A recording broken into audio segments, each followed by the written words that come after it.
नमस्कार दोस्तों, आप देख रहे हैं ए न्यूज टुडे। असम के रण में 9 अप्रैल को जो हुआ उसने दिल्ली से लेकर गुवाहाटी तक के सियासी गलियारों में भूकंप सा ला दिया है। 126 सीटों पर एक साथ वोट पड़े और जनता ने वो कर दिखाया जिसकी उम्मीद शायद सत्ता पक्ष को नहीं थी। 85.6% से ज्यादा वोटिंग किया यह भारी मतदान हिमंता बिस्वा शर्मा की विदाई का बड़ा संकेत है या फिर मामा का जादू बरकरार रहेगा। आज की इस रिपोर्ट में हम करेंगे बड़े खुलासे। 9 अप्रैल की शाम 5 बजे तक असम की जनता ने लोकतंत्र का उत्सव कुछ इस तरह मनाया कि पुराने सारे रिकॉर्ड ध्वस्त कर दिए। 85.64% मतदान किया गया। राजनीति का पुराना नियम कहता है कि जब तक भारी वोटिंग होती है तब तक सत्ता विरोधी लहर का खतरा बढ़ जाता है। दक्षिण सालमारा जैसे इलाकों में तो वोटिंग का आंकड़ा 95% पार कर दिया गया। आखिर जनता में ये गुस्सा है या उत्साह? बीजेपी के माथे पर पसीना साफ दिख रहा है।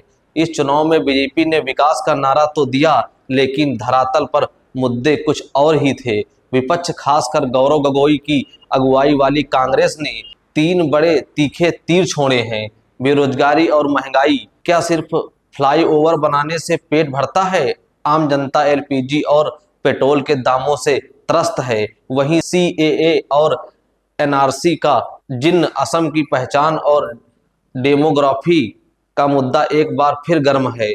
विपक्ष का आरोप है कि बीजेपी ने सिर्फ लोगों को बांटने की राजनीति की है।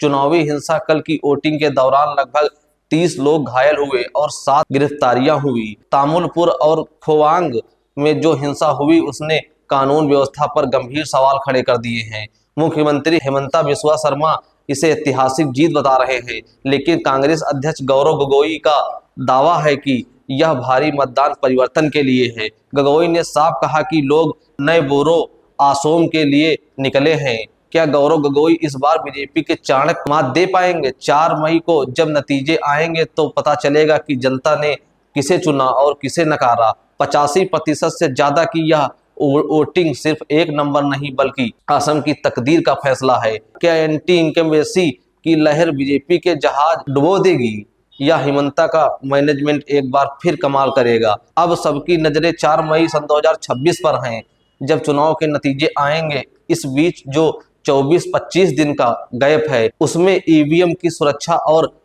भीतर घात जैसे मुद्दे गर्म रहने वाले हैं। 9 अप्रैल को 85.89% का रिकॉर्ड तोड़ मतदान हुआ है। क्या बीजेपी के लिए ये खतरा है? राजनीति में माना जाता है कि जब वोटिंग का प्रतिशत अचानक इतना बढ़ जाए तो यह सत्ता के खिलाफ गुस्से का संकेत हो सकता है। कांग्रेस और गौरव गोगोई इसे परिवर्तन की लहर कह रहे हैं। कल की वोटिंग शांतिपूर्ण नहीं थी। असम के कई हिस्सों में बीजेपी और कांग्रेस समर्थकों के बीच जमकर पत्थरबाजी हुई। तामुलपुर और खोवांग में हुई हिंसा में 30 से ज्यादा लोग घायल हुए हैं और 7 लोगों को गिरफ्तार किया गया है। विपक्ष का आरोप है कि हार के डर से सत्ता पक्ष के कार्यकर्ताओं ने बूथ कैप्चरिंग की और धांधली की कोशिश की। क्या ये वही सभ्य असम है जिसका वादा मुख्यमंत्री करते थे? राजनीति के पंडित कह रहे हैं कि यह भारी मतदान बीजेपी के लिए शुभ संकेत नहीं है। सन 2021 में करीब 82% वोटिंग हुई थी, लेकिन इस बार का 85.89% का आंकड़ा इशारा कर रहा है कि जनता बदलाव के मूड में है। मामा के नाम से मशहूर मुख्यमंत्री के गढ़ में ही अगर इतनी बड़ी संख्या में लोग निकल रहे हैं तो क्या ये एंटी इनकम्बेंसी की लहर है? गौरव गोगोई का यह दावा है कि ये वोट नए असम के लिए हैं, न कि पुराने वादों के लिए। इस चुनाव में एक और ऐसा मुद्दा था जिसने साइलेंटली काम किया, वो है लोकप्रिय गायक जुबिन गर्ग की मौत का मामला। युवाओं में इस मुद्दे को लेकर गहरा गुस्सा है और विपक्ष ने इसे न्याय की लड़ाई बना दिया है। इसके साथ ही सीएए और एनआरसी मुद्दा जिसे बीजेपी ने दबाने की कोशिश की, उसे जनता ने बैलेट बॉक्स में जवाब दिया है। वोटिंग तो हो गई, लेकिन अब असली जंग ईवीएम की सुरक्षा को लेकर है। कांग्रेस ने चुनाव आयोग से मांग की है कि अगले 25 दिनों तक स्ट्रांग रूम की निगरानी ड्रोन से की जाए। क्या 4 मई को असम में वाकई में कोई बड़ा खेला होने वाला है? क्या हिमंता बिस्वा शर्मा की कुर्सी जाने वाली है? दोस्तों, आप क्या सोचते हैं? कमेंट बॉक्स में जरूर बताएं।